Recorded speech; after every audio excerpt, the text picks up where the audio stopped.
Hi, welcome to BlindOwl Bushcraft and Survival. Please enjoy our channel. If you would, we'd appreciate it if you join our Patreon page. It's been a long road. Thank you. Hi, welcome to BlindOwl Bushcraft and Survival. My name's Dan. I'm here in the Philippines. Just got a delivery.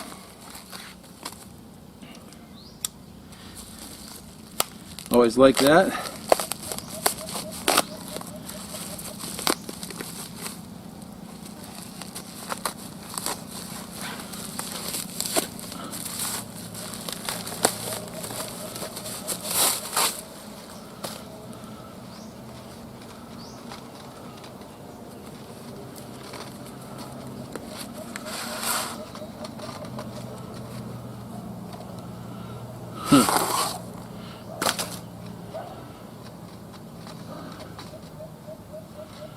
Well, I ordered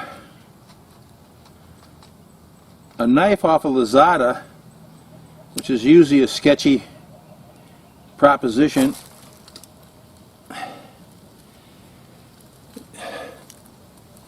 It's supposed to be spring steel. Does have some sort of a imprint on the blade. I actually bought it for two different reasons. One, I thought if it was actually made out of a car spring, it'd actually be nice and thick. And it seems to be about a little over an eighth of an inch thick, maybe not a quarter inch, but 3/16 or something like that thick, right here in the back. But here at the end, it's just wafer thin. So I don't quite understand that. I bought it firstly because it's full tang, but again the tang's pretty strange. I figured I could drive the pins out and put a regular handle on it. But the other thing I was just curious about is the handles are made out of tires, out of rubber. And not making my hand dirty, but I was looking for something, a piece of stock to make a real nice 9-inch hunting knife. That's what I'm really looking forward to.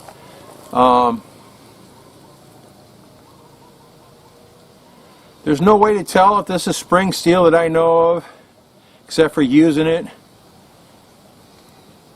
It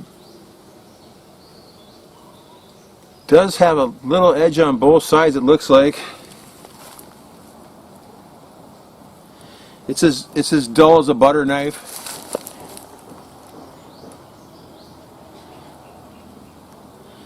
But it has a nice straight spine off the handle. Actually, the top's actually kind of wickedly sharp. It's got a burr on it right here. Just about cut my finger on it. But I figure I could go, like say, go up here about 9 inches. It's probably about here, I would think. And then come down from the top with a little drop point and bring it around. It'd be kind of like a BK9, and then I don't know about the handle. The rubberness. I saw a bunch of these at the knife tables in Hitachi. When I see the rubber handles, I just walked away from them. I never gave them even a second look. So now I'll go next Wednesday. Maybe I'll go down and take a closer look at them and see if I can find some nice. Yeah, this is a nasty burr up on top of this, on the top of the blade. Now down towards the end here, it's quite a bit thinner too. Right here, for some reason, is the thickest spot. Now, why they didn't let that thickness go all the way to the end, I don't know. Here on the bottom, you can see it better. See how it's thick right there? It goes down just to nothing, and then the last inch past the last half inch past the last inch past the last pin is just solid rubber. It's got a nice weight to it. Feels like it's only about 350 grams maybe. It's got a nasty little thing here. It's supposed to kind of hold your finger, I guess. That's sharp as a razor. Very nasty. I'll have to grind some of that off. It's probably epoxied, I hope. But again, what you don't know here on the knives that you buy like this, you don't have any idea how they were heat treated, or even if they are heat treated.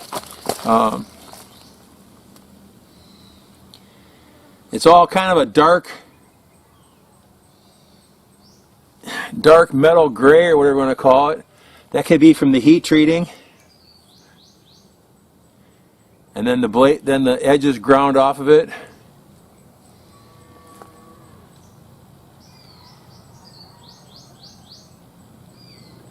Got a little bit of a curve here at the round part of the blade. That doesn't matter, because I'll probably cut that off.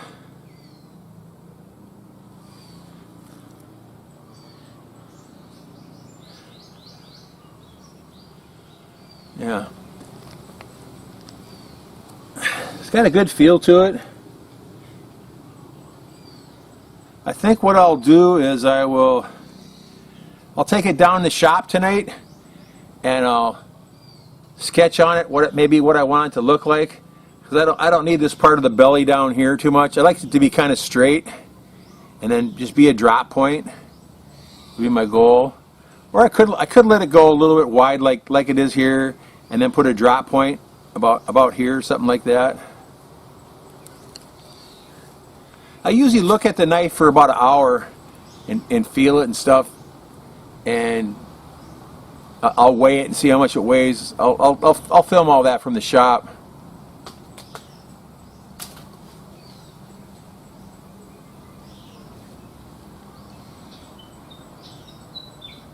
Yeah, it's got something stamped in it. I can't read what it is, but probably Chinese symbols or something like that. Hey, buddy.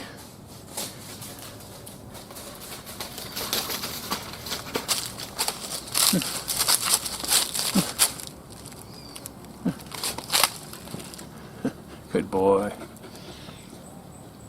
Down the bottom chasing carabaos or something. The delivery guy was really happy he wasn't home, because he usually pins them up against a rock structure we have up by the entrance, and he sits there and beeps his horn. I usually hear the dogs barking way ahead of time, but today I was listening to a movie. I was watching a movie called The Beekeeper. I don't know if you ever saw that before, with that Jason guy. I can't stand him really, but the Beekeeper's a pretty good show though. I was enjoying it. I had it volume real high. I didn't even hear the delivery guy honking his horn. My daughter heard him, luckily. Yeah, it feels good. It's got just about the right weight. I'm looking for a 9-inch knife, about 300 grams. That's what I really want. The other ones I have are just a little too heavy. The other 9-inch one I had was twice this thick, and it weighed over 1,000 grams. It was too heavy. It looks beautiful, my big monster knife. It looks beautiful. It looks absolutely fabulous. And in fact, it'd be a survival knife of knives. Again, I don't know the heat treatment on it because it came from a cleaver, but I don't think you could break it in a million years. But if this one works out like I'm hoping to, yeah, it's going to be just perfect here. My hands are getting dirty though. I don't really like that. That's not that big a deal, of course, but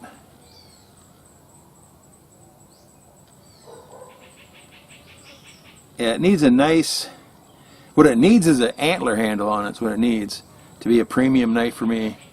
Wish I could find a nice set of antlers to cut up. It'd be fabulous. I've got a couple antlers in the house, but even moose antlers I have a couple pieces of, but I have no way to cut them. So there's no band saws or anything like that here. And that's pretty much what you need to cut slabs off of it. The other thing, guys, it was 400 or 390 pesos for this knife, plus whatever turned out to be 475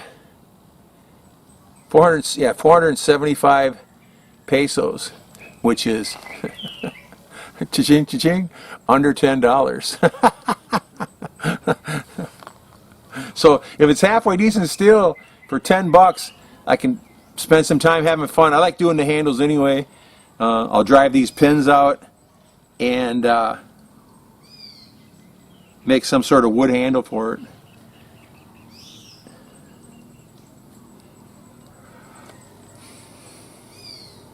$10, guys,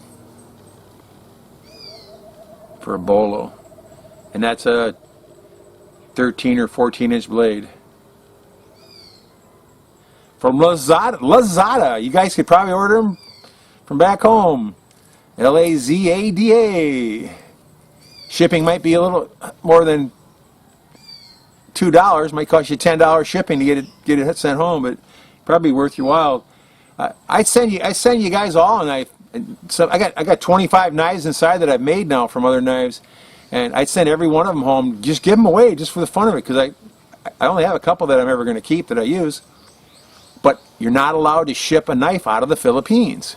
I can't even ship a butter knife out of the Philippines in through the government mail or through like LBC or anything like that. You're not allowed to ship out a knife, and I don't understand why. You can take a knife, say you come visit for vacation, you can put a Bolo in your suitcase that's, packed away or whatever they call that, and you can do that. I've done that many times. In fact, every time I've gone home, I brought knives home with me, and all my friends that visit here that I've met on the internet, I got about 8 or 9 of them there coming back and forth. We got several of them hooked up with different girls that my wife knows.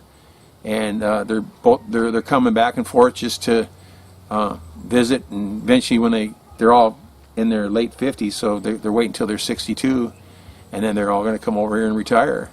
So, but every time one of those guys come back while they're visiting, we usually go down to the market in Hitafi on Wednesday and hit the knife tables. There's three big long tables, about 150 feet of knives. In fact, today is Wednesday. It's too late now. I just have to wait till next week or the week after next to go down. But I'll go check it out. And there's other markets too that have knife tables. There's a different market in a different town every day of the week here. But the big knife guys don't go to all of them.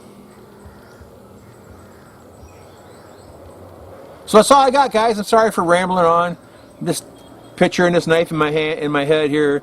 This is destined to be a 9-inch survival type knife. And I'll do a little chopping with it and see if the edge is any good. I mean, strength-wise, whether it's been treated or not. If not, what I'll do is I will treat half of the blade and get it red hot, quench it, and then by then I'll have the handle off probably. Then I'll just put it in the oven for a little while and treat it up, because this is supposed to be 5150 steel, which is spring steel, like in a car, and it probably is.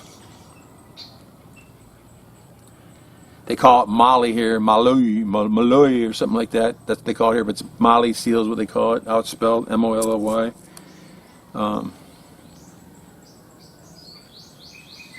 All my Bolos and my bigger knives are all made out of that, the same steel. And it's fantastic, absolutely fantastic for bushcraft and yard and garden uses, things like that. So it should be absolutely perfect for a 9-inch hunting knife, maybe even a 10-inch knife, but probably 9 is probably what I'm shooting for. All depend on how much it weighs, but I can't afford to go buy a BK9, which I'd like to have, which is about this thick. The BK2 is a 1/4 inch thick, but the BK7 and BK9, they thin the blade out for some reason. I don't understand it, and they put a stupid buoy tip on them a little bit, and I think it looks disgusting. The BK2 with the drop point is fabulous looking knife. Feels wonderful in your hand. But take care, everybody. Hashtag 22 a day no more. Go out and have some fun. Watch your 6 really close. You need to really be aware now, guys. You're gonna start seeing stuff happening pretty soon. So be extra careful. Oh, I'm glad to see the world didn't end at the equinox, or the eclipse the other day. Sorry for the, can't think of the right word. I saw about 1,000 videos on how the whole world's going to change and this and that. Bunch of absolute morons out there, aren't there? They got to waste their time on that crap. But I'll see you later. Thanks for watching, and just be safe, everybody, huh? Thanks for watching. Take care.